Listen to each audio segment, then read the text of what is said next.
Hello and welcome back to the episode 4 of TSH podcast. I am Dhwani Joshi from the Student Helpline, and today we will be talking about dissertation with our academic writing expert Mrs. Shikha. And we will be covering everything from what a dissertation is, how to choose the right topic, selecting the right methodology method, structuring your dissertation, purpose of a literature review, and referencing, and even what happens after the submission. So watch till the end to learn how to write a perfect dissertation. Hello Shikha ma'am, welcome to the podcast. Thank you. How are you? I'm good. How are you? I'm also good. Please tell our viewers a little about yourself. Hi, my name is Shikha, and I have been an academic expert with the Student Helpline for over 7 years. And we have been dealing with a lot of students and their issues while writing a dissertation.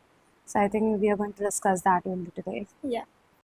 So let's start with what is a dissertation and what challenges do students face while writing it? Our dissertation is a long and a formal piece of a student's independent research that they have done in their studies. It is generally done during their graduation or post-graduation degree, and it is submitted, in your last semesters. The issues that students face while writing their dissertation is to select a proper topic which is specific and which really motivates you, because it's a very long process. And topic should be the one which motivates you while writing, and you have clear research that can be undertaken in that. Okay. What is the importance of choosing the right topic for a dissertation? As I mentioned earlier, that is the most challenging part. You have to keep your topic very specific and very narrow down. So, along with the motivation that you have while writing on an interesting topic, it is also necessary that the data is available on that topic, and it will help you in keeping a strong foundation of your own dissertation. And along with that, the next thing that we helps us in selecting a right topic is how do we structure our own dissertation. Okay. That brings us to the structure. Could you please walk us through the structure of a dissertation? Every university has different structure guidelines for their dissertations, but the basic dissertation structure that we follow is introduction, which basically explain your topic, how do you, the research gaps, research objectives of your own topic. Then we have is the literature review, which explains, the data that you're interpreting, either it's an existing data or the new data that you're finding on. Then we have the methodology section, which is the chapter 3. In this chapter, we actually write, how we have collected the data and through which method we have collected it, and how that data that we have collected is viable for our own topic. Then we have is the next chapter, which is findings, which interpret your own results, what exactly you have found, okay, what the data represents. Then the last chapter is basically the conclusion sector, in which you mention and write your own key points, which actually you have concluded through the data that you have selected, and it has to be aligned to your own topic. Generally, students avoid this, this structure of the dissertation parameter, and a lot of marks gets deducted because they don't follow the exact criteria that the university has provided. So I would request all the students to please go through your university guidelines and do follow what guideline structure that they have provided. You either be it appendices, be it any other sub part which is necessary. Just make sure that you add that into your dissertation. Is writing a research proposal the next step after understanding the structure?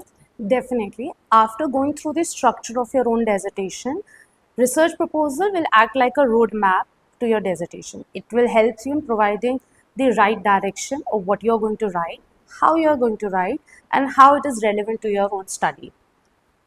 In your proposal, you will define what topic you're going to select and what research objectives that you're going to write, what methodology that you're going to opt for, and all the sections that your dissertation will be having. You will be writing a shorter version of that in your research proposal. This will help you and your professor to have an understanding in which direction that you're going in and whether you are on the right direction or not.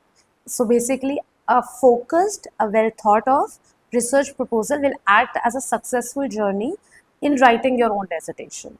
Along with that, some universities do have an option of submitting an ethics form. If you're going with primary research and which involves human intervention, then definitely you have to submit an ethics form. So if you have a proper, well-researched ethical form and a research proposal, this will act as a roadmap to your own journey of writing a good dissertation. Is referencing a very important part of a dissertation? Yes, definitely. References not only tells you which author you have selected. It also tells you how you're going to write your dissertation, in which format it has to be written. Generally, students miss the second part, which is how do we write it. Every guidelines, the reference guidelines that has been provided by the universities tells you how the page numbers are should be written, how everything, the content and the margins that has to be done. So please take careful note of this thing. And referencing, proper referencing also includes that your professor can check and click on the link and go through that article that you have written or you have cited, and they can verify your writing. Different universities and disciplines have different writing style and different reference options as well. So like APA, Harvard, Oscolo, MLA. So it is very necessary that you follow those guidelines properly, as it avoids plagiarism, which is a very important factor when you write dissertation. So to avoid plagiarism, it is necessary that you cite your reference properly and a proper DOI or link is there. Okay. What is the purpose of a literature review? A literature review is a critical analysis and a summary of the research that has already been taken off. The main purpose of research proposal is to investigate your own study. For example, you are well aware of the theories, debates, articles that has been written in relation with your topic. Then you have to justify your research, how those articles are relevant to your own study. And third is identifying the gaps, what exact, what things are missing, what theories needs more investigation, that you will write in your literature review.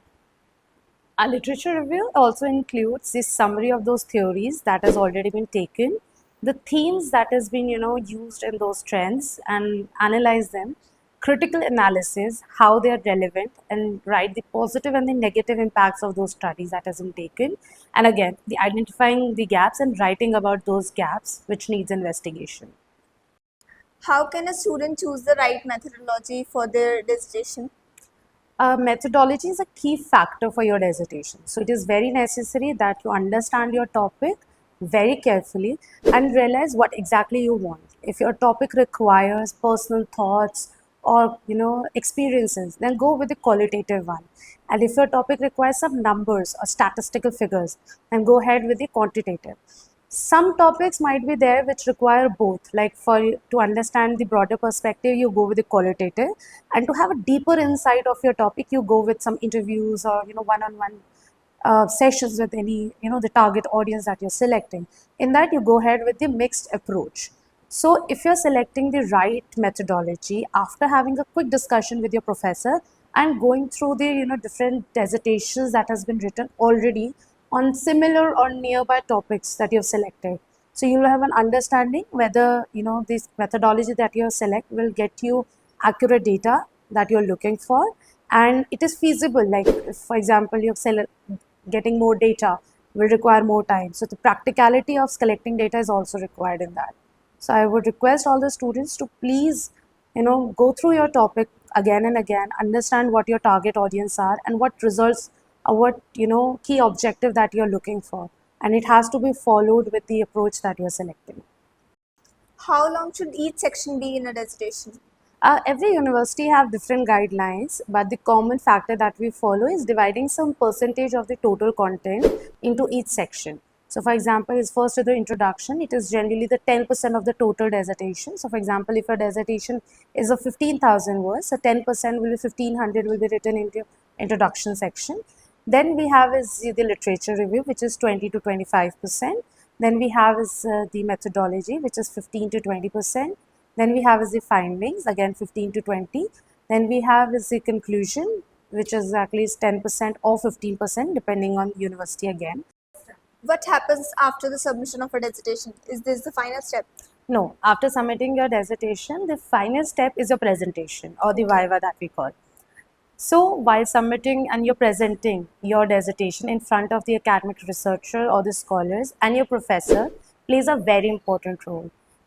How you're going to present your findings, your topic, your key understanding of the topic, and the research that you have already taken.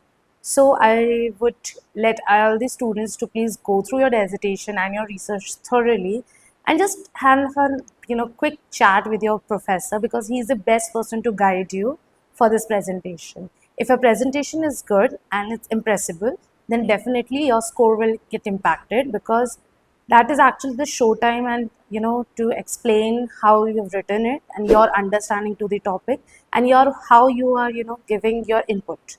So that is a major part. Okay. So that's a wrap on our discussion on dissertation. A huge thank you to Shikha ma'am for sharing such valuable insights. Thank you, Dhani, for discussing such an important topic with us today.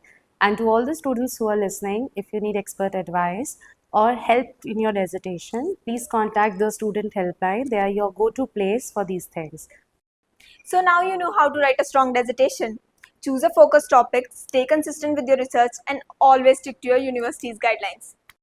And remember, if you need support at any stage, the Student Helpline is here to help. With 100% plagiarism-free content, PhD qualified writers, high grade assurance, and free unlimited modifications. So just visit the studenthelpline.io to get the guidance you need. Also, don't forget to check the description because we have listed some useful AI tools that can help make dissertation writing easier and more efficient. Want to see what a good dissertation looks like? Just visit our website and preview some sample assignments. And don't forget to like, comment, and share to a TSS podcast, and do subscribe for more useful content. See you next time.